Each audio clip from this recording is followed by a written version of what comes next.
Merhaba, hoş geldiniz. Hoş bulduk hocam. Kronik prostatit şikayeti nedeniyle yaklaşık bir yıldan beri sıkıntınız var. Sanırım Almanya'dan geliyorsunuz. Daha önce hangi tedavileri yaptırdınız? Nasıl bir yol izlediniz? Bize nasıl ulaştınız? Hocam ben daha önce ilk başta antibiyotik tedavisi aldım. 4 hafta falan. Ondan sonra şikayetlerim geçmedi. Şikayetlerim geçmeyince arayış içine geçtim. İstanbul'a. Sistoskop falan oldunuz galiba değil mi? Evet, önce baktılar bir şeyin var mı diye. Sitroskopi falan yaptılar Almanya'da. Hiçbir şeyin yok dediler. Kum falan düşürüyorsun falan dediler. Ama Ankara'ya gittim. Ankara'da bir doktor bana dedi ki sende prostatit var dedi. Parmakla rektal muayene yaptı. Sonra böyle bir sıvı geldi hocam. Bastığı zaman ben bağırdım, havaya sektim falan. İşte yine antibiyotik tedavisi aldım. Sonra hocam 2 ay falan biraz rahatlamış gibi oldum.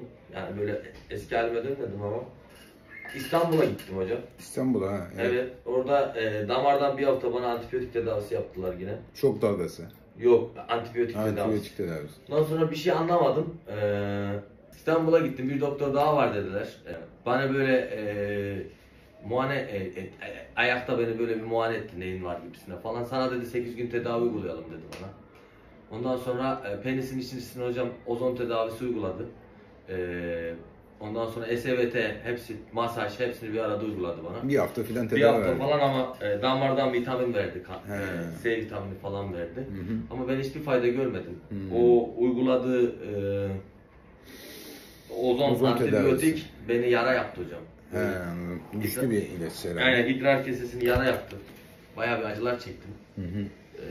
Orada tedaviyi yarım bıraktım. Yani açıkçası kaçtım. Anladım. Ondan sonra hocam aradan 3-4 ay falan geçti.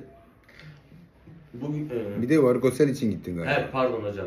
Bir de varikosel ameliyatı oldum onun üstüne. Aynen. Ankara'da. Ankara'da. Evet, o ameliyattan sonra. Bir de bu arada eve şok dalgası cihazı aldın değil mi? Sonra aldım hocam onu. Ha, ondan sonra. Evet. En son varikosel ameliyatı oldun, eve de şok dalgası Evet cihazı hocam, aldın. aynen. Varikosel ameliyatı oldum. Ondan sonra da hocam Almanya'ya gittim. Kıl dönme absesi oldu. Of. Son bir yıl oldukça yoğun Aynen geçmiş hocam. ya senin. Kıl dönmesi absesi oldu hocam. Affedersin. Ameliyat oldum. Prostat da alevlendi o sırada. Üçü bir arada. Hepsi bir ayın içerisinde. Sonra dayanamadın en sonunda. Sonra dayanamadım. En sonunda dedim ya. Şok dalgası cihazı aldın. Aynen, şok dalgası cihazı dedik, alırsak iyileşir falan.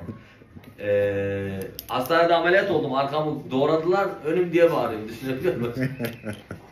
Sonra şok Peki şey vardı. Bu senin en çok rahatsız olduğun şikayet neydi? Peniste yanmaydı değil mi? Hocam penisin üzerinde böyle yanma. Böyle penisin, affedersin, burayı sanki koparıyorlar. Ereksiyon şikayetin yoktu. Ereksiyon şikayeti yoktu. Erken boşalma var. Erken boşalma. Affedersin. İşeme şikayeti var mıydı? İşeme şikayeti hocam şöyle vardı. İlk başlarda çok vardı. Mesela çatal işiyordum. Kesik işiyordum. Ya o işeme şikayeti de oldukça vardı yani. Vardı. Ama sonra yine bir antibiyotik tedavisi gördüm. Yine antibiyotik tedavisi. Neredeyse bir yıldır antibiyotik Bir tedavisi. yıldır hala içiyorum. Hala Ve şu anda siz dediniz ki keselim Aynen, antibiyotiği. keselim bakalım, aynen. Bir de vücut o kadar alıştırmış ki dediniz siz. Evet. 3 günde bir alarak, 3 günde Aynen. bir alarak bırak. Bir Aynen. gün aralıklı bırak. Aynen. dediniz. Yavaş yavaş bırakalım. Şimdi size geldim geleli 2 günde bir içiyorum. İyi, yarım. güzel. Evet. Çok güzel. Şimdi Biz ne yaptık? Burada nöral terapi yaptık. Hocam- Prostat masajı yaptık. Hocam siz nöral terapi yaptınız. Ozon prostat tedavisi masajı olmadı. yaptınız.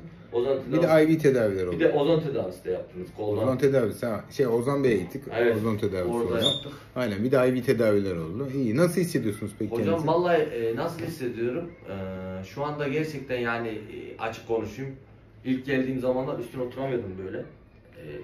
Büyük bir yumurta topu vardı. Hatta gelirken eşime de söyledim. O yumurta topu çok azaldı böyle. Şeyle böyle. Faydası oldu yani. Yani gerçekten mesela İyi şu anda mi? oturuyorum. Demin cuma namazına da gittim. Otururken de hissettim. Eskisi gibi değil. Nasıl değil? Bayağı bir değil yani. Çünkü geldiğimde bayağı bir sızı vardı.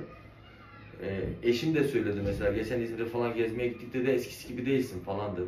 Çok iyi. Yani bayağı bir Rahatlama var rahatlama, yani sizden gördüm fayda, yalan Çok söylemem. sağ olun yani. Çok teşekkür ederim. Fayda gördüm ha. Şunu da derseniz, şunu da söyleyeyim yani, düşüm aynı bir abi gibisiniz. Estağfurullah. Yani o kadar doktora gittim. Görüyoruz. Gerçek açık konuşuyorum, reklam da yapmıyorum. Allah rızası için konuşuyorum.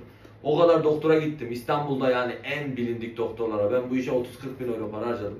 Hakikaten senin yalnız Yani hikaye gerçekten yani. efsane bir hikaye. Yani 40 bin euro rahat para harcadım bir senedir. Maddi durumum da var.